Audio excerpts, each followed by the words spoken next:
Hello and good morning. Welcome to the Happy Head podcast. My episode today on, I don't know what date it is today, so I'll forget that. I'm joined by Rich. Good morning, Rich. How are you doing? Hi, Paul. I'm pretty groovy. How are you, mate?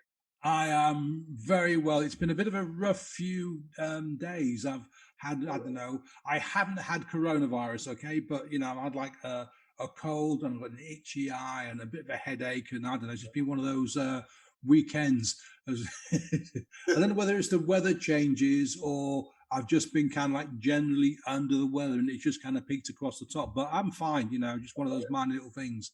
What about you? You've been busy? Yeah. Been really quite busy working on some high-level Tai Chi stuff, which is always cool. And I'm just getting my new website designed, so that's been quite interesting. Right. So I think before we start, do you want to kind of introduce yourself and tell people who you are and what you do? And then we kind of take it from there. Sure. Well, I am an international level instructor of Tai Chi and Qigong. I'm the author of 3 books on the subject. One about beating stress with Tai Chi, and another 2 general ones on Tai Chi. I was ill for 15 years with fibromyalgia, which ruined my life. So when I was in my late teens, I came down with it. Ended up going to university a year too late, and then having to have a scribe to write all my exams for me because my hands wouldn't work. I had to do my exams a year late. And then I was medically retired from a job and spent a few years on sickness benefits, in depression, and hooked on painkillers and not be able to do anything at all. And tried everything, and nothing worked to fix me. Nothing the medical profession would give me, nor any of the other things I attempted, like hypnosis or acupuncture or whatever. And fortunately, a friend suggested I try Tai Chi. So I dragged myself to a Tai Chi class one Saturday. And fortunately, I met the right teacher, because there are many Tai Chi instructors in this world, but not many of them understand real authentic Tai Chi, which has a profound benefits for changing your health, as it did with me. So I went from somebody who couldn't sit upright in a chair for 30 seconds without having to lean against something to international level martial artist and instructor. So it changed my life, and that's what I do. Nowadays, I fix people's health and life with the practices from Tai Chi, Qigong, and some other Chinese health practices. So that's what I've been doing for the past 20 years or so, helping various people to do various things. Various people with various things. I just want to go back a second. You said you had your first lesson. You were lucky enough to have someone who understood real and authentic Tai Chi. Yeah. Can you explain what you mean there? Because there are millions, like yoga, there are millions of yoga instructors. There are probably millions of Tai Chi instructors. So can you explain your definition of real and authentic? Of course. I'll just give you a little back history on Tai Chi then, to really.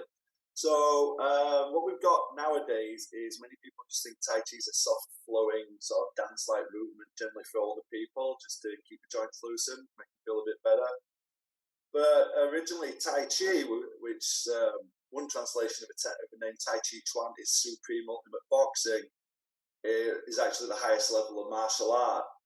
So in the 1850s, the founder of Yang style Tai Chi, Yang Lu Chan, rocked up in Beijing, and he handily beat all of the greatest fighters who all went to Beijing, because it was the seat of the country. And then the emperor heard about him, and he beat the emperor's imperial bodyguards. So he and his sons were hired to teach the Yellow Banner Squadron, who were the bodyguards for the royal family, especially at the Forbidden Palace. And they also started teaching members of the royal family. Each one of the members of the family were known as the Invincible, because no one could beat them. And their skills were revolutionary at that time, because internal Kung Fu works very different to external martial arts practices. They took the finest of the Taoist internal understandings of health and energy and power, and married it with the finest of martial arts to create a new super martial art, let's say. So that went on for quite some time. When China fell, there was no real empire anymore, because Tai Chi masters lived like 3 times as long as everyone else, because everyone else was dying in their 30s and stuff. and they live throughout their lives with great good health and vitality, and were still martially capable in their 80s. The rich of China started paying Tai Chi masters to study Tai Chi so they could boost their health, boost their life, and live a long and healthy and powerful life, and to learn some martial arts. Then over time, as people left China, people heard about it being good for your health, then everyone started to learn it. So what you've got nowadays is some external movements which mimic the Tai Chi form, but they don't have any of the internal technologies put within inside of them. Thusly, I can make people fly through the air with one finger, like you see in the martial arts movies, and kicks and punches bounce off me.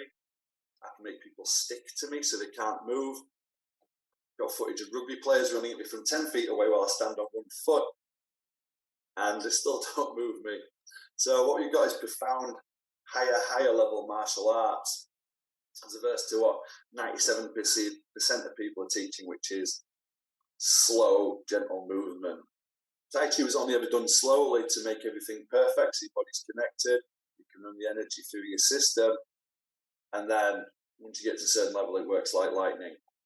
So real high level Tai Chi makes you incredibly martially proficient, but also gives you massively great good health, vibrancy, and vitality throughout your life. As you can see from me, I was on my way into a wheelchair. I'd totally given up.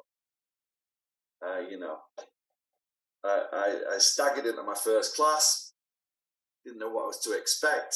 Went in, met a little Chinese gentleman standing in the corner, so I didn't know what to do. So I staggered in, went over, bowed, didn't know what to do, said, "Hello, my name's Richard. I've come to your class." And he seemed quite surprised by me talking to him. I thought, well, this is a bit weird.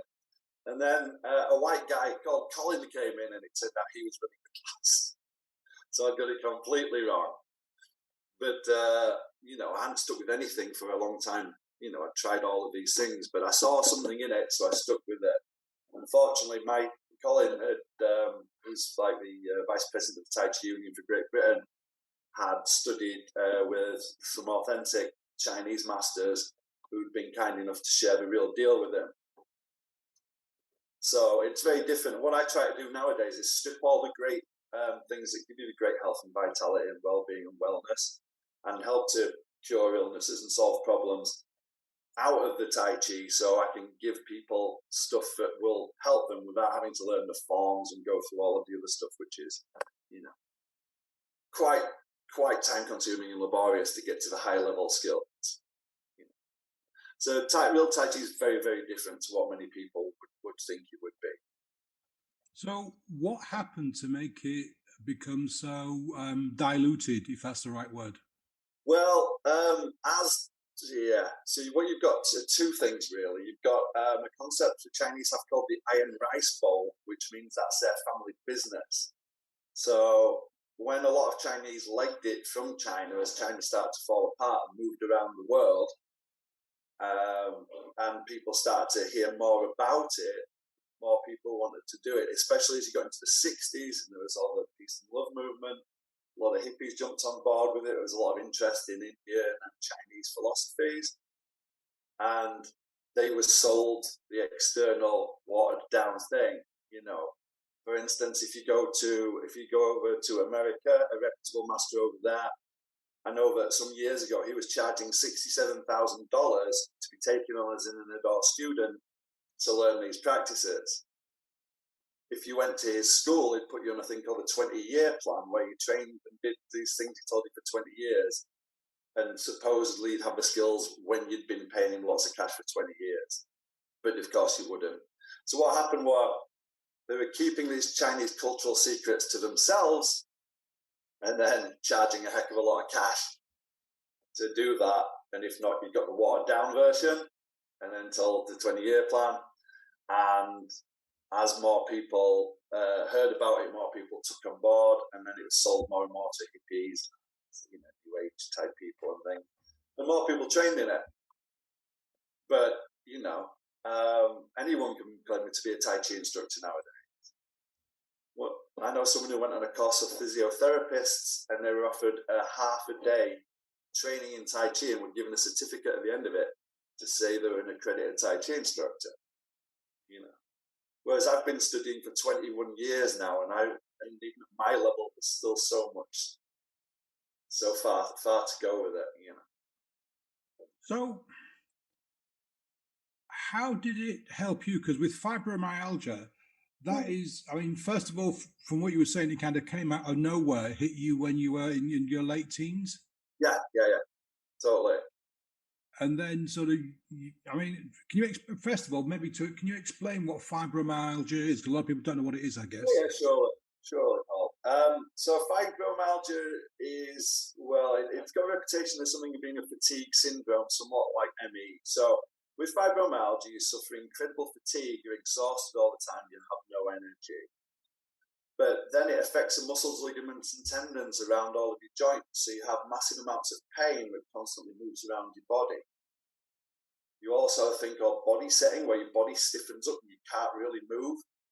For instance, as I was saying, when I did my exams, I had to have a scribe because I couldn't hold a pen. Yeah, there are lots of effects to fibromyalgia, unfortunately. You know, I was and no new when I was diagnosed. It took them 6 years to diagnose me because not many people understood what it was at the time. Mm. And I was very lucky to find a doctor who'd been dealing with some people over at Nottingham. She was just a locum at my doctor's, and I've been going in and sending for tests for arthritis and this and that, and finding no answers. And fortunately, I was diagnosed with that. So you have massive headaches, you have jaw pain, you have a brain that moves around, your legs collapse under you. There's lots and lots of side effects. So, and you never get any deep restorative sleep. You're always in a light dreaming state. So you have these things called micro-wakes. So if you went to sleep for 8 hours, you might wake up 200 times during the night constantly. You don't get any deep restorative sleep, so your body can't heal itself. At the time, all the doctors could give you antidepressants to help the tricyclic antidepressants to help raise your pain threshold, supposedly, so the painkillers would work. But when I tried them, I didn't like what it did for me, and that's why I tried many other things and then eventually gave up. And when you get it when you're younger, it affects you much worse because it usually happens to middle-aged people. So, how did you start in Tai Chi? How did it help you? Was it just not just was it the movements? Was it what was the thing? And when did you realize that it was helping you? Right. Well, after my first class, I had to sit down a few times. It was a 2-hour class, but I just did my best, you know. And afterwards, on my way home, I felt all right. Well, I felt better than I had in years for about 2 minutes. I saw something in that. So the next week, you know, I had to drag myself, you know. And after that, I had to go to bed for 24 hours because I was knackered. But I saw something in it, so I persevered and went the week after, you know. And I had terrible brain fog at the time, so I couldn't focus. So I got a friend to photocopy all the movements of the form, and I stuck them. We had quite a lot of rooms in our house, so I stuck them all around the wall so I could reference them and practice. And at first, I seriously could only practice for a minute or two at a time. And why I persevered, I don't know. I just saw something in it. And before I became ill, I was the world's least coordinated person. So clumsy. But I stuck with it, and I saw it. I felt a little bit better again, a little bit better again. So initially, I was starting with qigong, standing, jamjong, standing, post-standing practice, which helps rebuild your structure, rectify the body, and build more energy up. So I just started to have more energy, and the pain started to be a little bit less. So then, as I realized I was getting better, I started to practice every day, whatever I could. I practiced and I started to feel better and better. So within 2 years, I shattered my collarbone terribly, jumping off some rocks in some woods on a mountain bike. Because I had all this energy all of a sudden. It had taken me from, you know, not being able to sit upright in a chair without having to lean against something. I had that little muscle definition. I was so exhausted. To scrambling around in woods and doing 15 miles and jumping off stuff and doing all that crazy stuff. I still had a long way to go at that point. I had some coordination, but it all started to come back. You know, so within 6 years of training, I became an advanced level instructor. So yeah, it rebuilt my body. It gave me my coordination back. It gave me all the energy I was missing. The pain started to go away. My mind cleared. My legs no longer collapsed under me. When I used to go up and downstairs, my legs would collapse and I'd fall down the stairs. On my hands, I'd just drop stuff spontaneously. All gone. And now I'm fully ambidextrous. So you can see the profound changing things. If you could do that for me. So how long did it take you from that first lesson where you had to sit down for most of it to Yeah, recognizing that you no longer had fibromyalgia? I would say, yeah, probably about 2 years, something like that. And did you recognize did you kind of like have a signal day when you realized that you no longer had fibro? I went out on a sponsored walk, and it was supposedly a 21-mile sponsored walk. The guy who'd organised it had lied to everybody because he didn't want to realise it was 28 miles. He didn't think people would do it. I did the 28-mile sponsored walk, and I still had bags of energy at the end of it and wasn't in any pain, and everybody else was knackered. I was like, wow, I really am cured. So it was a walk out in New Yorkshire Dales that proved it to me. Is there any research being done in the link between Tai Chi and the work that you did to get rid of your fibro? Uh, there's been a few studies. The trouble is, especially Tai Chi, unfortunately, is categorized with lots of other sort of new age practices.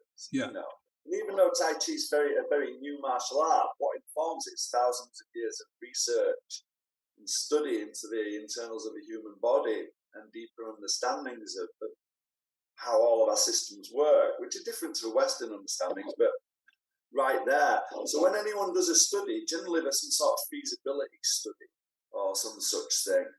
So we go, oh, we saw that these people had a little less pain. We need to do a bigger study, and then nothing ever comes of it oftentimes because it's so hard, you know. For instance, for myself, I taught the UK's first study for Tai Chi for stroke rehabilitation for the NHS in conjunction with Huddersfield University a couple of years ago. And this was a feasibility study, yeah? And it took us over 3 years of work to get this small study off the ground. Yeah? Now, my remit was to improve motor control, change mood, improve balance and structure. And I did it incredibly successfully. Yeah, no one had a fall while we did the year-long study. We had a control group and my group. People came to me for 12 weeks, twice a week, and did home study. No one had a fall in that year. No one suffered from a low mood. Everyone improved. Their balance improved. Their motor control, quality of life improved. Yeah, it was a success. The balance was twice as good as everybody doing the regular NHS stuff. Yeah, if we went on with that, it's probably going to take another 6 years to get that rolled out and tested in another couple of places. It's so slow. Even with those great results that I got, which were written up in peer-reviewed journals, so slow, and they're so not interested in looking into these things. So with fibromyalgia, yeah, they've seen that people had a little less pain after 10 weeks or something or other. But again, people were not doing the profound work. They weren't studying with a real teacher and weren't doing the real work, so they weren't demonstrating the real benefits. Because the medical profession can't discern between me or someone down the road who's teaching in a local YMCA or whatever.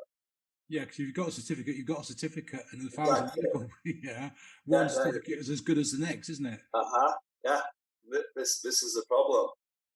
And again, this is why I started stripping stuff out of the Tai Chi, and out of the Qigong, and taking the stuff that in real time can change people's lives for the better. With the work that we did with the stroke study, multiple people actually thanked me for giving them their lives back, which is quite a wonderful state to be in, really, if you've been able to do that for someone who was afraid. For instance, one lady couldn't feel her leg, so she didn't go outside of her house. But she loved her garden and lived for her garden. You know, she was an older lady, although we had people of all ages that had strokes. And within 12 weeks, she was out in the garden, felt safe because I repatterned the way she walked, so she didn't walk with momentum, and felt much stable and had much more control. Thanks to me for giving her life back. Another lady was a seamstress. She, you know, she lived for her sewing and her work. Couldn't do anything. After 6 weeks on the course with me, she came in and said, Rich, I did some sewing the other day. I sewed like a 3-year-old, but I actually did some sewing. A week later, she's doing some ironing for her husband. In 12 weeks, she went off and did a Tai Chi class somewhere else with somebody who was sewing pants. You know. So it's great to be able to do that. Even with people who can't do the higher levels of work, of course, which takes more work, some traditional training can help everybody to improve their quality of life, no matter where it's at. You know, I've seen it again and again. You mentioned that you became an advanced instructor. When did you recognize that you kind of were able to help people with physical issues, challenges, and that you actually wanted to do that? Right, well, you know, because I'd lost all faith in myself after being medically retired at the age of 30 and stuff, you know, and being on many meds and being so crippled all the time, you know, I'd just given up. As I said, I thought I was in a wheelchair and my life was over. Once I started to feel better, I'm like, wow, you know, I trained as a filmmaker. It's what I wanted to do, but I couldn't do, you know, I couldn't do any of it. You know, standing to be on set for 16 hours a day or doing any of this stuff. So it was after those first couple of years when I was really getting on top of things, feeling great. I was like, wow, I'd really love to be able to help other people. But, you know, my teachers created the training syllabus for the Tai Chi Union for Great Britain, which was very rigorous. So, you know, I got my intermediate. I practiced up. So after 3 years, I got my intermediate certificate so I could start being an assistant teacher. Start to see how, you know, because I didn't have faith in myself as a teacher. You know, I got that faith in myself as a teacher. I thought, wow, I can really help people with this. So I trained up, you know, and it took me six and a half years to get my advanced certificate from starting Tai Chi to that point. But after the 2.5 year mark or so, I'd realised that that's what I really wanted to do. So I really put myself into it. And then, you know, now I'm a senior level instructor for the Tai Chi Union, although I'm not really part of the Tai Chi Union anymore. And I'm actually sort of an international level instructor of all aspects of Tai Chi. And I've managed to fortunately get into the best lineage in the world now. So that's quite lucky. Okay, can you explain what you mean by lineage? Because again, a lot of people will hear that word and don't understand what it really means. Sure, surely. So as I was saying, if we imagine the founder of Tai Chi, Yang Lu Chan, he taught his sons and he taught them everything. Yeah. But if you were to go to them and ask them to teach you, even if you're one of the Manchu princes or whatever, you wouldn't be taught everything. You'd have to be taking it and do a ceremony. It's called Baisa, which is where you officially, it's sort of a familiar, a family sort of thing where you're taken into that family. And then you're given what's called inner door training. Yeah? Back in the day, you'd have outer door training, which is sort of everybody else. Then you move to inner door training, and then you're essentially part of the family at that point. So the lineage guarantees that what's being passed down is the authentic art as it was first defined. So you would get all of the training, and then it is beholding to you to pass that on exactly as you've been taught it, so that the art never truly becomes watered down. Although I said Tai Chi's become watered down by you know, because people don't really train it. Lineage holders have a duty and a responsibility to pass the art along to go to the next generation of it. So is it kind of similar to, say, a master craftsman, a stone cutter, for example, yeah, taking on an apprentice, and that apprentice says, yeah, I'll stay with you for 5 years and, you know, learn all the skills. And so the kind of the master craftsman hands over all of his skills to the apprentice, and then over time, the apprentice then becomes the master, and he takes on an apprentice. Yes, like that, but more super secret, so you're never allowed to share any of it outside of the system, Yeah. you know, because it is that lineage thing. Well, that's So, that's how master craftsman used to work a couple of 100 years ago, wasn't it? You'd be yeah, a stonemason, and you would only teach your skills to one apprentice. So you'd spend years, you'd become a stonemason yourself, you become a master craftsman, and yeah, then you'd find someone who you uh-huh. thought, actually, yeah, that person's got the skills. I'll take them under my wing and I'll teach them my secrets. Yeah, totally. But unfortunately, you also find because they're so conservative that sometimes, if it wasn't a family member and they were constrained to take on someone else as their inner disciple, they might keep some secrets back, and the secrets would die with them, which is ridiculous. But I know of several stories like that where people have held stuff back, and so those specific skills and things have gone, which Yeah, is just crazy to my eyes. I understand. But then again, I mean, if you think that you're a master and you don't have anyone to pass it on to, maybe it's a kind of a belief that it's an innate quality that you're looking for in a family member, and an outsider just doesn't have it.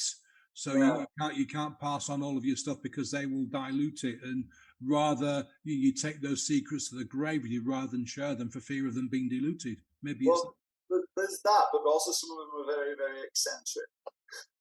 well, yeah. I mean, again, if lineage, you're going to get that, aren't you? Yeah. But back in the day with Tai Chi, you started training at 8 years old. And the training was so brutal from Yang Lu Chan to his sons that one of them tried to kill himself by throwing himself down a well, and one of them tried to run away and become a Buddhist monk. And they were both dragged back and went through the training and became profound masters. But it was so, because their father was so intent on giving this to them and making sure they had everything, that he taught them very, very harshly. Not many people want that. Yeah, but So again, it's like yeah. No. I'm saying, sorry, it's like the Shaolin monks, isn't it? Again, they take these kids that are literally 5, 6, 7, 8 years old, and Yeah. it's 6 days a week, 6, 7, 8, 10 hours a day. Yes. And it's very, very intense. There's not a lot of people around today that are prepared to put that kind of effort in. No. Absolutely not. By the time I was up to training 10 hours a day at one point. Once I'd fixed myself and I started to see the higher levels, plus I still wasn't working at the time, and I was like, whoa, let's see how far we can go with this. Interestingly, the goal with Tai Chi is to not say if you studied karate and maybe you went 3 times a week and trained for 2 hours a day, then you'll have a good level and all of this sort of stuff. But in Tai Chi, we seek to become Tai Chi, so that although the Tai Chi movement forms, eventually seek to embody all of the principles of Tai Chi within us. We call it creating the Tai Chi entity or the Tai Chi creature. So you run on a different engine to everyone else all of a sudden. But thusly, if I take one finger, I literally can put my finger on someone and throw them across a room. I'll do all of the other things, but it's just there within you all the time, which is very different to other arts. So basically, what you're saying then is that you kind of, how can I put it? You embody all of the skills, the training, the expertise, and you kind of absorb it. Like like you put a cream on your hand and it gets absorbed into the skin. Yeah. What you're saying is then that you take all this training and learning and take it in, so it becomes part of you, and it's there all the time. Is that right? Yeah, so you're in the Tai Chi state all the time. So you don't use energy, you move more precisely than everyone else. You run internal energy, some people might say is a little woo-woo, but I can accurately demonstrate it on anybody.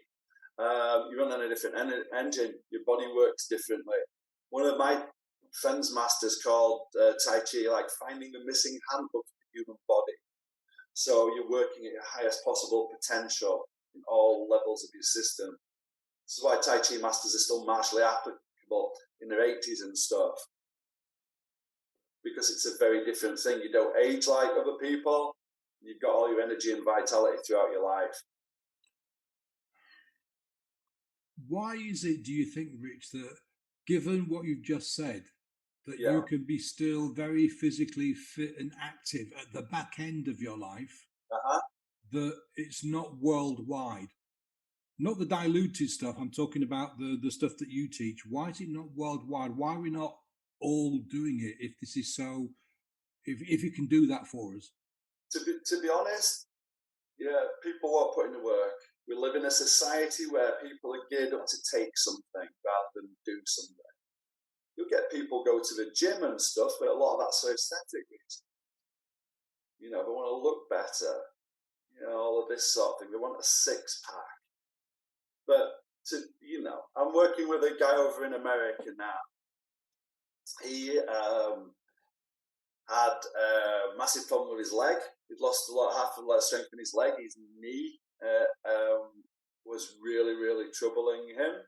He was really concerned that his health was starting to fail. His balance was going, and he worked with one of my. Well, he's just signed up to do long-term distance Tai Chi learning now, but he did one of my 100-day trainings. Yeah, but that involves doing specific exercises every day and doing standing meditation. And some of it's honestly quite really hard. It's really hard, and body change is hard. For you to change your body over to become the Tai Chi entity, you have to go through body change. What do you mean by body change? Sorry, can you explain what you mean? If you imagine we have like lots of stuff going on in our body. For one aspect of it, let's say, with when I mentioned the rugby player running me from 10 feet away, you know, I've thrown many Super League rugby players around similarly with one finger. Made them look silly, frankly. But when a guy runs at me and I'm standing on one foot, you know, and he comes and hits my hands and impacts them, and he comes to a dead stop, even though he's really muscly and a rugby player and he's trying to knock people over, that's because my body is clear of tension. There's nothing in my body, and I can redirect and send his energy through me into the floor. Yeah? Everyone carries stresses and tensions from misalignments of their structure, from body armoring, from emotional pain and accidents, injuries, and all this.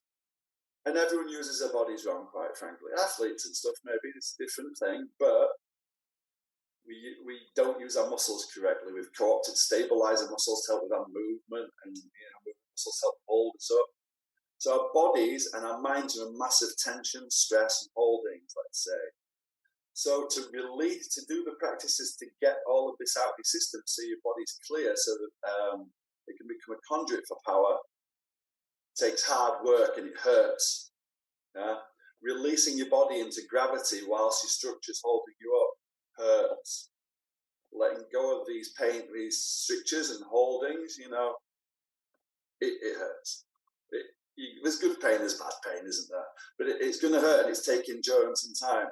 Like Manny, who I'm working with, he's been standing in various postures for half an hour at a time without moving, whilst doing a specific releasing process in his body called sung, to release and relax, to get rid of his tensions. And when he first started, he could do it for 4 minutes. And he's had to work day upon day, and he's up to half an hour at a time. And the feelings he's getting are profound. He sent me a message from a gym going, this is after 5 weeks. Rich, I can't believe it. My right leg feels as strong as my left, and my knee feels stable for the first time in 3 years. I can't believe this. And then he gave me a lovely video testimonial about that. And now he's starting to feel all the benefits of the greater energy, greater connected, starting to feel better, because you just feel better. You feel better than everyone else. You just feel wonderful inside.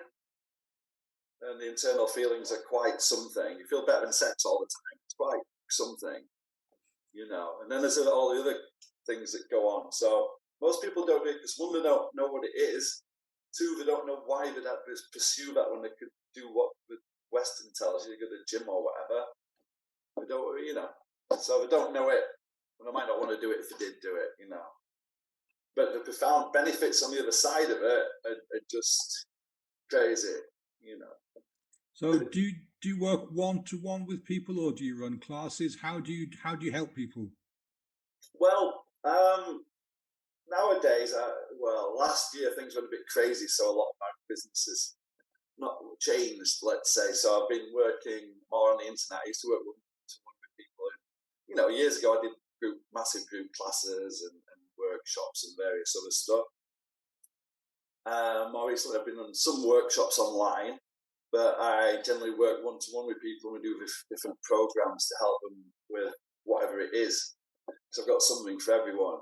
So, for instance, Louisa, who I've just been working with, she had balance problems, stress problems, stress and anxiety, energy problems, and had suffered a lot of ill health and had structural problems. So I created a program for her. We did a 4-week thing. Well, she did one of my one-off sessions where I gave her some tools, some breathing skills to deal with stress and anxiety, which worked really well.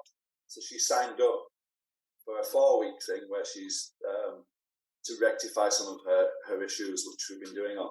So we've worked with rebuilding her posture. I gave her some other breathing skills to help raise her energy levels when she felt too fatigued. And she had a lot of movement issues, so we've worked to free her body up and stuff. So again, I do specific breathing trainings for people, and then I do specific tailored to the person trainings from 4 weeks, 8 weeks, or 100 days, depending on what people want from me. But it's mainly one-to-one and on the internet at the moment, of course. So you said that, to learn this stuff kind of properly, it's got to be uncomfortable and it's got to hurt. No, it hasn't got to hurt, but it does hurt. Yeah. If you go to higher levels, yes. Yeah. But okay. There'll be some uncomfortable. Anything that people that might be interested and are curious, is there anything that people that you could kind of not demonstrate, but kind of tell people to do now, a very simple exercise to give people an idea of what it is we're talking about? That might be quite tricky. We can do a little. Yeah, that's the trouble with that. Let me just go back a minute though.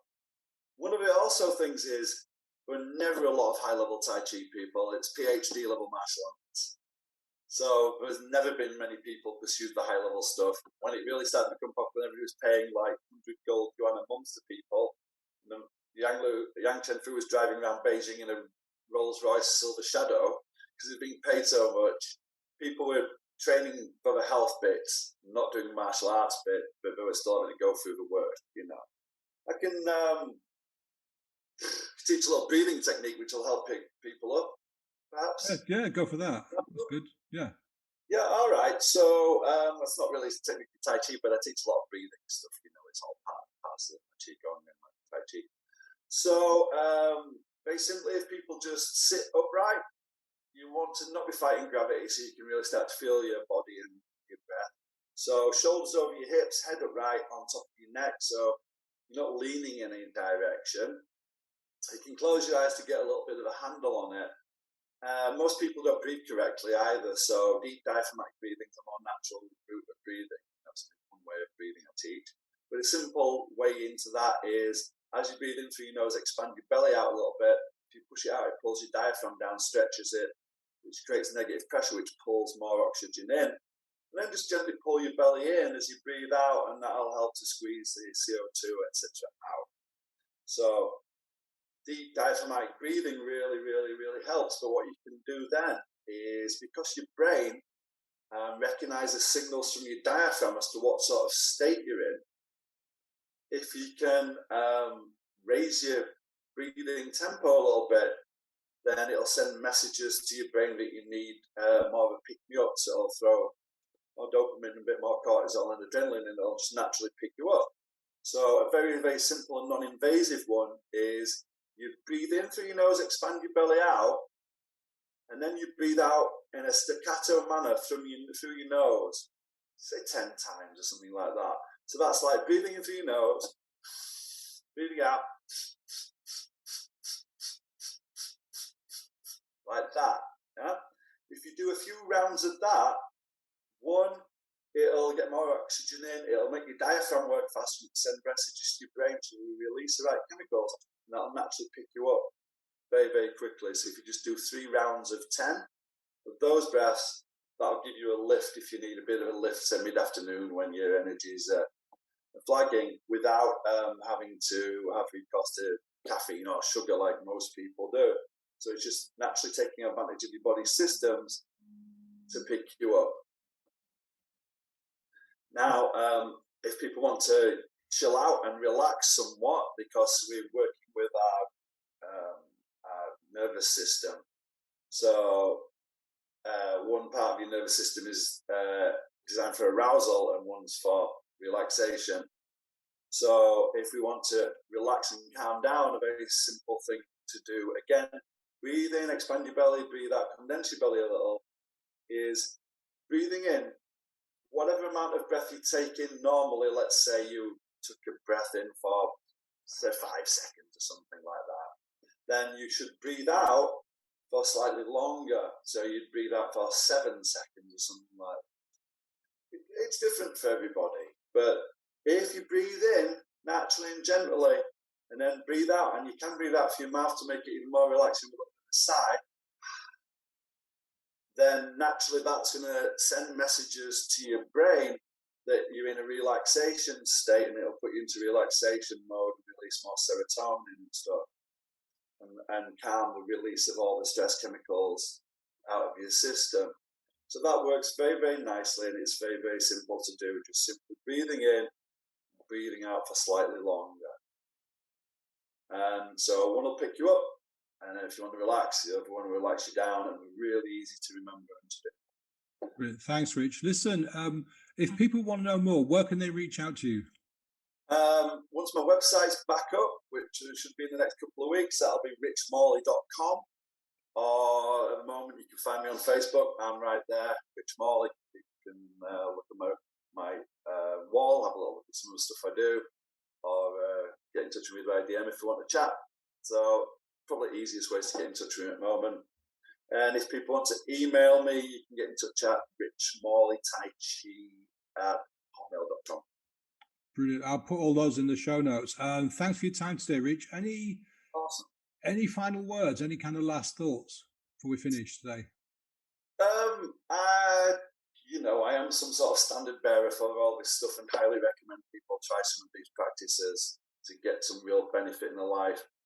Even if you don't do anything like the stuff I recommend, do some form of exercise now. I've spent many, many years working with older people, and not one of them has ever said, I really don't regret not exercising.